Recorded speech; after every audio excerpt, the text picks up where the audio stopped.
चलिए खबरों में आगे बढ़ते हैं। रामपुर से अगली खबर, लुटेरे अभिषेक बालियान पर मुकदमा दर्ज हुआ है। बाइक छीनने वाले गिरोह का मुखिया है अभिषेक बालियान और फाइनेंस कंपनी का रिकवरी एजेंट बनकर छीनता था बाइक। बड़ी खबर आपको बता दें, अभिषेक बालियान पर डकैती का मुकदमा दर्ज किया गया है। शिकायतों के बावजूद अभिषेक पर नहीं हो रही थी कोई भी कार्रवाई। गिरोह के मुखिया अभिषेक को प्राप्त है बहुत बड़ा संरक्षण। आखिर किसके संरक्षण में गिरोह चला रहा था अभिषेक? ये बड़ी खबर, बड़ा सवाल, किसके दबाव में पुलिस नहीं कर रही थी लुटेरे पर कार्रवाई? लुटेरे अभिषेक पर कार्रवाई के लिए बड़े अधिकारियों को देना पड़ा निर्देश। उच्च अधिकारियों के निर्देश पर हरकत में आई रामपुर पुलिस ने पीड़ित की शिकायत पर लूट का मुकदमा दर्ज किया। बाइक छीनकर अवैध वसूली करता था लुटेरा अभिषेक। ये बड़ी खबर आपको बता रहे हैं, जहां लुटेरे अभिषेक के खिलाफ कार्रवाई की गई। आखिर बड़ा सवाल ये है कि किसके दबाव में पुलिस लुटेरे अभिषेक के खिलाफ कार्रवाई नहीं कर रही थी और लुटेरे पर कार्रवाई के लिए बड़े अधिकारियों को निर्देश देना पड़ा, बड़े अधिकारियों को हस्तक्षेप करना पड़ा, जिसके बाद कार्रवाई की गई। उच्च अधिकारियों के निर्देश पर हरकत में आई रामपुर पुलिस और मुकदमा दर्ज किया।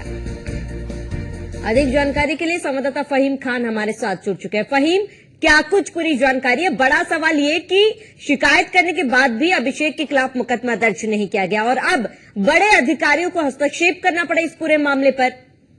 बिल्कुल, देखिए जिस तरह से ये मुकदमा दर्ज हुआ है, इस मुकदमा दर्ज होने से पहले की अगर मैं कहानी बयान करूं तो ऐसे दर्जनों लोगों ने मुझसे संपर्क करने के बाद ये बताया कि इस शख्स ने और इस शख्स के जो गुर्गे हैं उन्होंने उनकी बाइकों को छीनकर उनसे तरह तरह से पैसे लेने के बाद उनको ना कोई रसीदें दी और ना कुछ दिया। जानकारी करने पर पता ये लगा कि ये आदमी अधिकृत नहीं है गाड़ी खींचने का या गाड़ी छीनने का।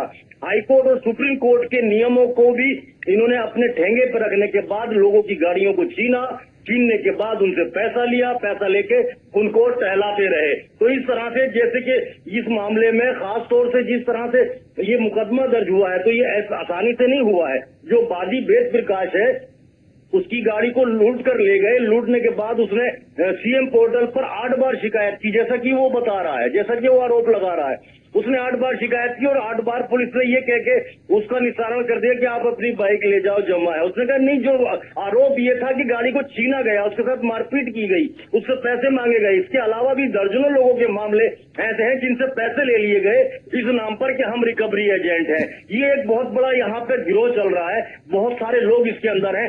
रसूखदार लोगों का साथ इसके साथ बना हुआ है और रसूखदार लोगों की वजह से ही ये जो है एक छत्र राज यहाँ कर रहे हैं। हमारे भी खबर चलाने को लेकर तरह तरह की धमकियां हमें दी गई कि अगर खबर चलाई जाएगी या इसमें कुछ किया जाएगा तो निपट लेंगे, देख लेंगे, तरह तरह की चीजें हमारे लिए भी बोली गई। लेकिन जिस तरह से जिसके खिलाफ ये मुकदमा दर्ज हुआ है, मुकदमा दर्ज होने के बाद इसके साथियों की और इसकी गिरफ्तारी अभी तक नहीं हुई है। सबसे बड़ा सवाल ये भी उठता है कि आखिर ऐसे लोग कब तक मासूम और भोले भाले लोगों को लूटेंगे? और जबकि जानकारी में है, प्रशासन की, पुलिस की जानकारी में है पूरा, ये लोग उनके साथ आते बैठते हैं, उठते हैं, खाते पीते हैं, चाय पीते हैं, पानी पीते हैं, आना जाना है बकायदा इनका, उठना बैठना है।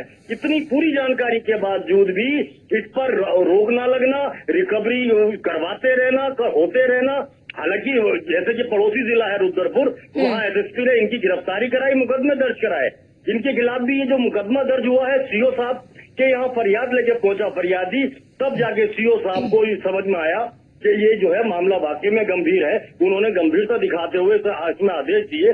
सिविल लाइन पुलिस ने इसमें मुकदमा दर्ज किया और मुकदमा दर्ज करने के बाद इसमें जो है वो जांच शुरू की। लेकिन मुकदमा दर्ज होने के बाद अभी तक किसी की गिरफ्तारी नहीं हुई और उसके बाद फिर हम लोगों को भी जो है इसमें दबाव डाला जा रहा था कि किसी भी तरह से ये खबर रुके, ये खबर ना चले, ना बाहर आए। तो इस तरह की चीजें जो सामने आ रही हैं ये बताती हैं कि ये कितना रसूखदार आदमी है और इसके ऊपर कार्रवाई करने से। ठीक है फहीम, तमाम जानकारी के लिए आपका बहुत बहुत शुक्रिया।